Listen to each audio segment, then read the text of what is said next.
میرے اہل بیت کی مثال نوح کے سفینے کی مثال ہے. ٹھنڈے دل سے سنیے گا. مثل اہل بیت کا مثل سفینت نوح. میرے اہل بیت کی مثال نوح کے سفینے کی مثال ہے. من راکبہا نجا, جو سوار ہو گیا اس نے نجات پائی ہے نا.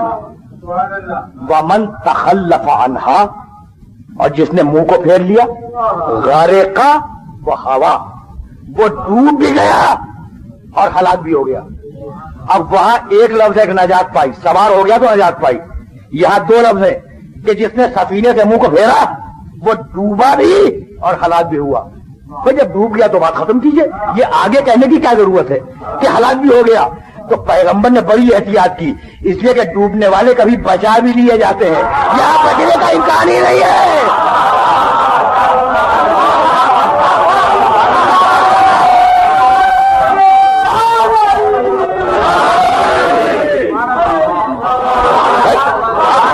ڈوبنے والے کبھی بچا بھی لیے جاتے ہیں, یہاں بچنے کا امکان نہیں ہے. میں کتنی مکمل تشبیہ دی پیغمبر نے. میرے اہل بیت سفینہ نوح ہے, وہاں توجہ ہے, وہاں نجات کے لیے دو, ایک سامت ایک ناطق. ناطق نوح, سامت سفینہ. اب یہاں بھی نجات کے لیے دو ہوں گے, ایک ناطق ایک سامت. ناطق آل محمد, سامت قرآن مجید. بھائی بات تو آگے ہو رہی ہے نا. نجات کے لیے وہاں نہ تنہا نوح کا بھی نہ تنہا سفینہ کا بھی, یہاں بھی نجات کے لیے نہ تنہا کتاب کا بھی نہ تنہا آل محمد کا بھی.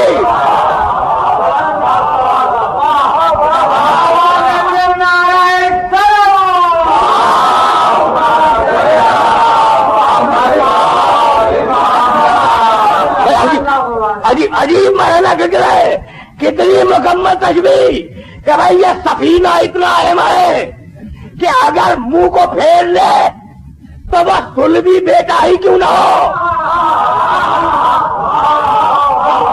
وہ ہلاک ہو جائے گا.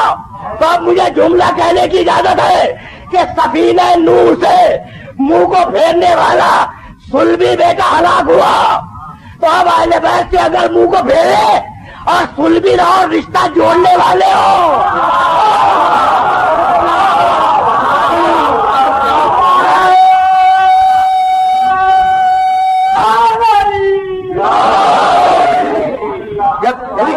یعنی میں کہنا یہ چاہ رہا ہوں کہ جب صلبی بیٹا سفینے سے منہ کو پھیر کر نہ بچ سکا تو رشتہ جوڑنے والے کہاں سے بچ جائیں گے. کہنے لگے, اب سمجھدار تو ہر دور میں ہوتے ہیں نا, کہنے لگے کہ ہاں یقیناً اہل بیت سفینہ جو سوار ہو جائے وہ نجات پا جائے گا. لیکن اب اس بات کو کیا کیجیے کہ آج اب وہ کہہ رہے ہیں, میں نہیں کہہ رہا ہوں, بڑے بڑے علماء, بڑے بڑے دانشور, بڑے بڑے محدثین جو حدیث کی شرح لکھتے ہیں, انہوں نے کہا کہ اب آج کے زمانے میں وسائل بہت جدید ہیں, کمپاس ہے, قطب نما ہے, اور دنیا بھر کی مشینیں ہیں جو سفینے کو راستے کا ڈائریکشن بتاتی ہیں. وہ رسول کے زمانے میں ظاہر ہے کہ کوئی کمپاس قطب نما کا تصور تو نہیں تھا, تو چلا کرتی تھی ستاروں کو دیکھ کر. تو اب تنہا سفینہ کافی نہیں ہے بلکہ ستارہ بھی ساتھ میں ہوگا. ہم نے کب ستارے کی اہمیت سے انکار کیا؟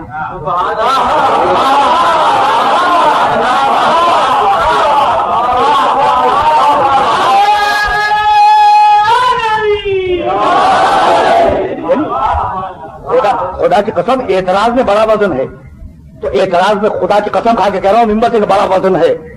جب کشتیاں چلتی تھی, ہم بھی جانتے ہیں اس بات کو کہ کشتیاں چلتی تھی ستاروں کی چال دیکھ کر اور پہنچ جاتی تھی اپنی منزل پر. تو کشتی ستارے کے بغیر چل نہیں سکتی, تو اب نجات تو ہوگی کشتی ہی سے, لیکن ستارہ ساتھ میں ہو جب ہوگی, یہی ہے نا. تو بھائی میں کب کہتا ہوں کہ کشتی ستارے کے بغیر چلتی ہے؟ نہیں, ستارہ ضروری ہے.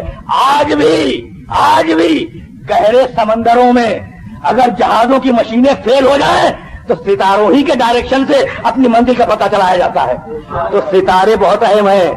خدا کی قسم میرے جملے کو یاد رکھیے گا اور ہمیشہ کے لیے ذہنوں کے اندر محفوظ رکھ لیجیے گا.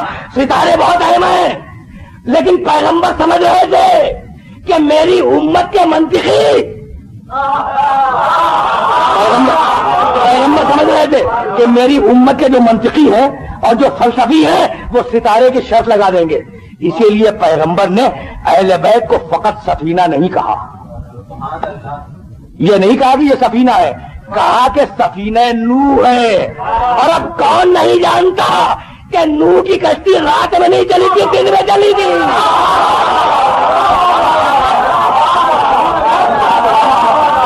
تو اب دن میں جنہیں ستارے نظر آتے ہو وہی اعتراض کرے گا، کوئی اور نہیں کرے گا.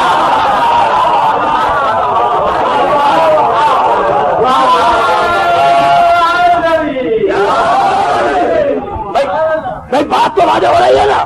تو بھائی اسی دن کے لیے پروردگار نے ایک گھر پر ستارے کو اتارا کہ ستارے کی پیروی نہیں ہوگی، اس گھر کی پیروی ہوگی، اس میں ستارہ اتر کے آ جائے.